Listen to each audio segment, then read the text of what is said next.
قالبەکەیە جوان شوێنی خۆی بکاتەوە دانیشێت. ئەبێ سنتەری عودەکە جوان وەربگیرێت، یەکەم تاڵ کە لە ناو عودە ئیشی پێکرێ ئەبێ ناوەڕاستەوە بێ، نابێت لە ڕاست و چەپەوە بێ. لە دوای ئەمە تاڵێک لەم دی و تاڵێک لەو دی و تاڵێک لەم دی و تاڵێک لەو دی و هەتاییتەوە خاڵی سفر.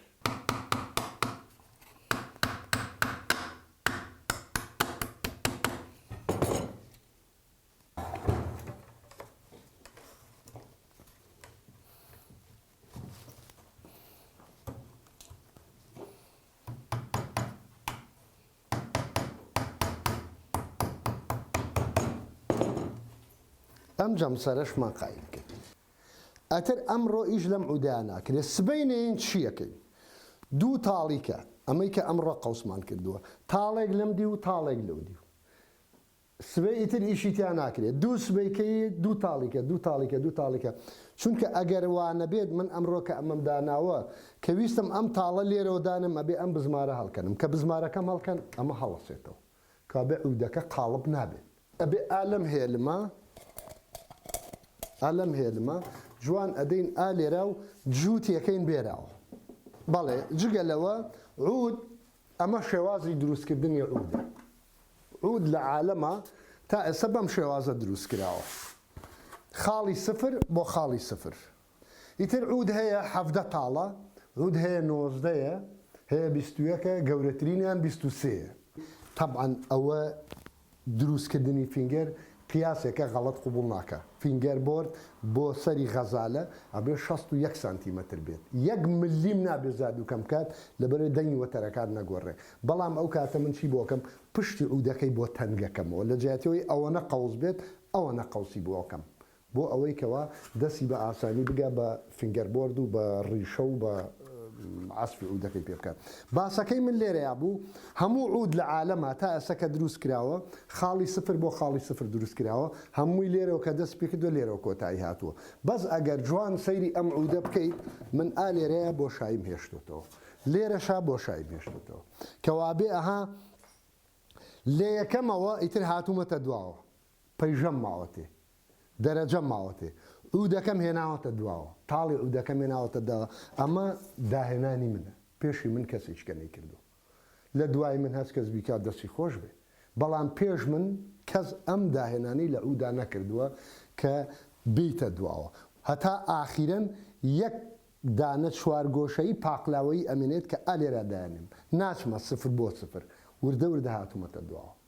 عودەکەم بە شێوازێکی خۆم نەخش کردووە و هەر ئەم عودەیش کە دروستم کردووە بە داری گوێز و داری سیستەمی ڕەش دروستم کردووە، هەر ئەم عودەیە کە فینگەر بۆردەکە یەکەم بە 14 دانە کلیل بواتە 7 جووت تۆن. ئەمە یەکەم عودە بێت کە بە 14 وەتەرەوە خەڵگەی بینێت. لە دوای پێشەکە اینجا فینگەر بۆردەکەی بۆ دروستەکەین، واتە شوێنی کلیلەکان و شوێنی دەستەکەی بۆ دروستەکەین. عود بە 5 مەرحەلەیە تێپەڕێ: پشت، پێش، فینگەر، شوێنی فینگەر لەگەڵ کلیلەکان. ئەم 5 قۆناغی کە عودی پیا تێپەڕێ بۆ دروستبوون یەک لە یەک حەساسترە، چونکە هەمووی بریتیە لە کێش، بریتیە لە کیلۆ، بریتیە لە سانتیمەتر، بریتیە لە میلیمەتر.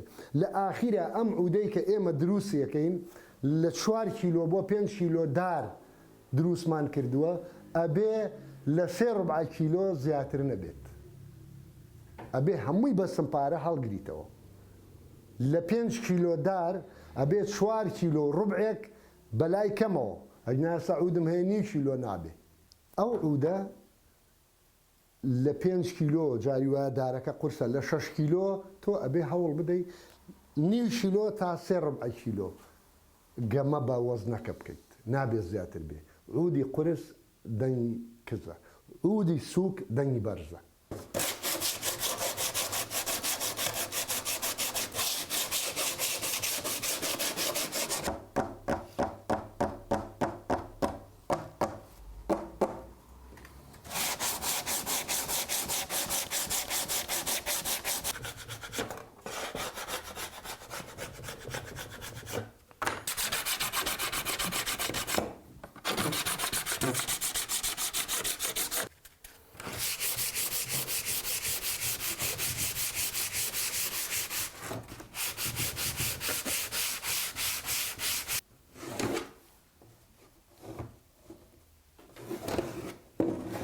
ئەمە بۆی ئەگەمە لە دواییە پێشەکە نەخشی تیا بکەم بە کاویەکی باریک ئەیسووتێنم بۆی شوێنەکەی چاڵ ببێت ئیترە و کاتە توانی سەدەف یا موورو یا بەردی عەقیق و ئەوانەی بۆ ئەتاشین وەکو پێشی مستیلە و پێشەکەی پێڕازێنینەوە.